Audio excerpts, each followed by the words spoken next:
श्री स्वामी समर्थ. सर्वताईंना स्वामी महाराज तुमच्या सर्व चांगल्या इच्छा पूर्ण करो. तुम्हा सर्वांचं माझ्या चॅनलमध्ये खूप खूप स्वागत आहे. तर बघा, दत्त जयंती 4 डिसेंबरला आहे, म्हणजे परवाला आहे. आज आहे मंगळवार. तर भरपूर अशा ताई असतील की त्यांना सुतक असेल, विटाळा असेल, काही अडचणी आल्या असतील आणि त्यांच्यातनं गुरुचरित्र पारायण करायला जमलं नसेल, तर दत्त जयंती ही खूप छान अशा योगावर आली, म्हणजे मुहूर्तावर आली. कारण कधी बघा मंगळवारी येते, सोमवारी येते, रविवारी येते, पण यावेळेस दत्त जयंती ही गुरुवारी आलेली आहे. आपला गुरुचा वार आहे, त्यामुळं आपल्याला याचा खूप छान असा लाभ होईल आणि दत्त महाराजांचा आशीर्वादसुद्धा नक्कीच भेटेल. जे काही सेवा कराल मनापासून करा, अंतःकरणातून करा आणि असा विश्वास ठेवा की नक्कीच माझ्या जीवनातले दुःख, संकट, त्रास जो काय आहे तो नक्कीच जाणार आणि मला सुख हे नक्कीच लाभणार. आणि बघा, दुःख कसं असतं, दुःख काय घर बांधून राहत नसतं. जसं भोग असतात ना, भोग कधीही भोगून संपावं लागतात आणि भोग एकदा संपले की मग सुखच येणार असतं आपल्याला. पण ते भोग तर भोगावेच लागतात. जसं की भोग म्हणजेच दुःख. जर दुःख काय घर बांधून राहत नसतं.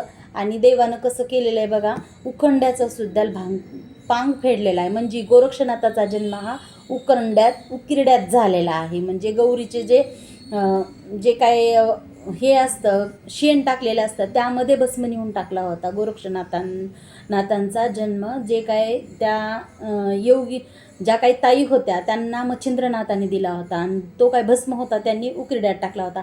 आणि गोरक्षनाथांचा जन्म उकिरड्यामध्ये झाला. मग त्या उकरडा आहे ना, त्याचा सुद्धा किती मोठं भाग्य म्हणा त्या कचऱ्याचं, की त्यामध्ये गोरक्षनाथाचा जन्म झाला, एक नाथांचा जन्म झाला, म्हणजे नारायणाचा जन्म झाला. मग आपण तर माणूस आहोत, मग आपले किती भोग आहेत असे कधी ना कधी संपणारच आहेत आणि सुख तर येणारच आहे.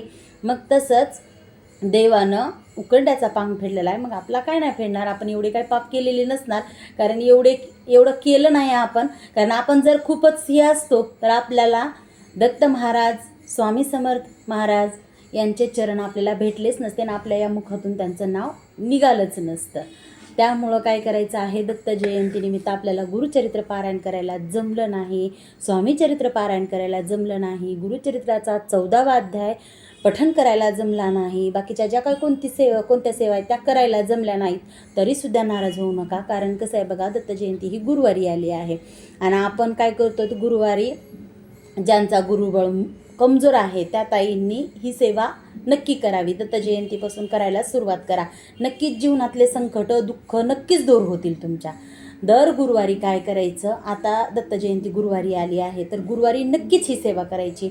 हरभऱ्याची डाळ, गूळ ह्या आपल्या तळहातात घ्यायचं आणि गोमातेला म्हणजे गाईला द्यायचं. कारण गाईनं जर आपल्या ह्या हातातून गूळ आणि डाळ खाल्ला, ह्या तळहातामधल्या ज्या काही रेषा असतात, ज्या काय अभागी रेषा असतात, आपले जे काही दुःख, संकट, भोग असतात, या रेषा जर चाटल्या आणि त्या लाळीने जर तिनं चाटून खाल्ले तर या आपल्या रेषासुद्धा बदलतात.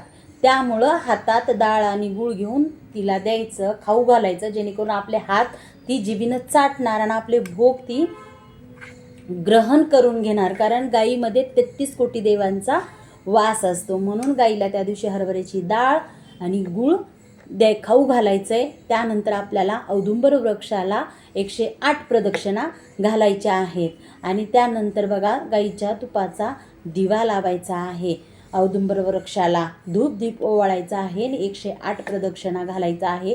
पिवळं जे काही नैवेद्य असेल, केळी, परत पुन्हा पेढा, जे काही असेल पिवळं, ते औदुंबर वृक्षाला अर्पण करायचं आहे. काही तुमच्याकडे फळं नसतील, पेढा नसेल तर हरभऱ्याची डाळ किंवा गूळ, हे डाळ आणि गूळ औदुंबर वृक्षाला अर्पण करायचं. दत्त महाराजांना नैवेद्य अर्पण करायचा.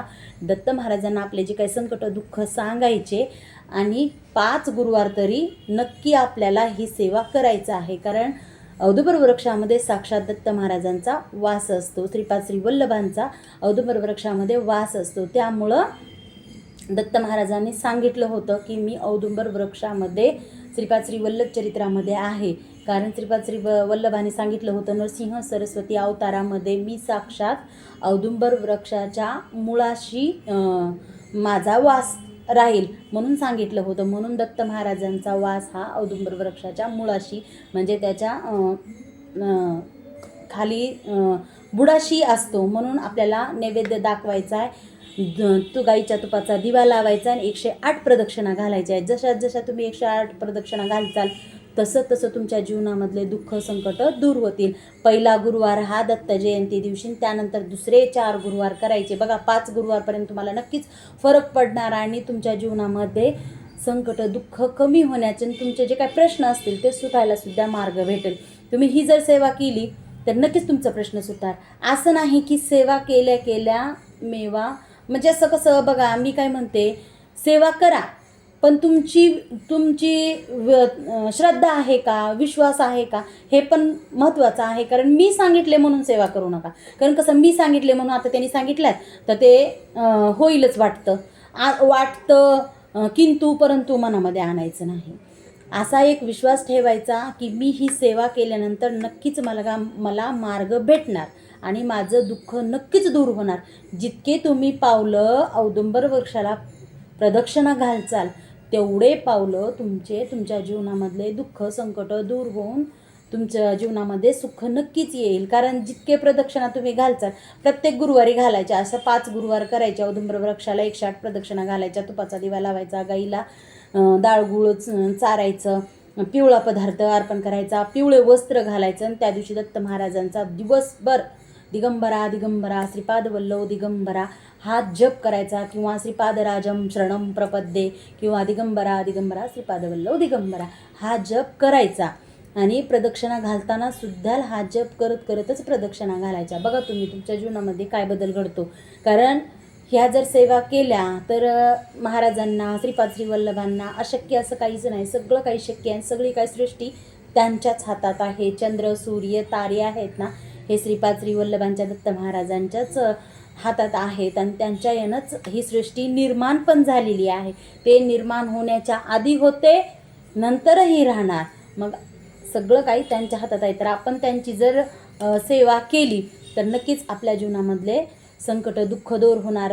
गुरुवारी बघा दत्त जयंती आहे, दत्त महाराजांचा जन्मदिवस आहे. तर दिवशी आपल्याला दत्त महाराजांची सेवा करायचं आहे. तर नक्कीच तुम्ही ही सेवा करा. बघा तुमच्या जीवनामधले दुःख दूर होतील. तर सर्वांना श्री स्वामी समर्थ. साधी आणि सोपी सेवा आहे. ही जर सेवा केली तर नक्कीच तुमचे प्रश्न दूर होऊन तुम्हाला तुमच्या प्रश्नाचं उत्तरही भेटेल आणि दुःख पण दूर होतील तुमचे. सर्वांना श्री स्वामी समर्थ. दत्त महाराज, स्वामी समर्थ महाराज तुमचे सगळे काही दुःख दूर करो आणि जीवनामध्ये सर्वांच्या सुखी हो हीच प्रार्थना करते आणि व्हिडिओचा एंड करते. भेटूया उद्याच्या व्हिडिओमध्ये. तोपर्यंत सर्वांना श्री स्वामी समर्थ.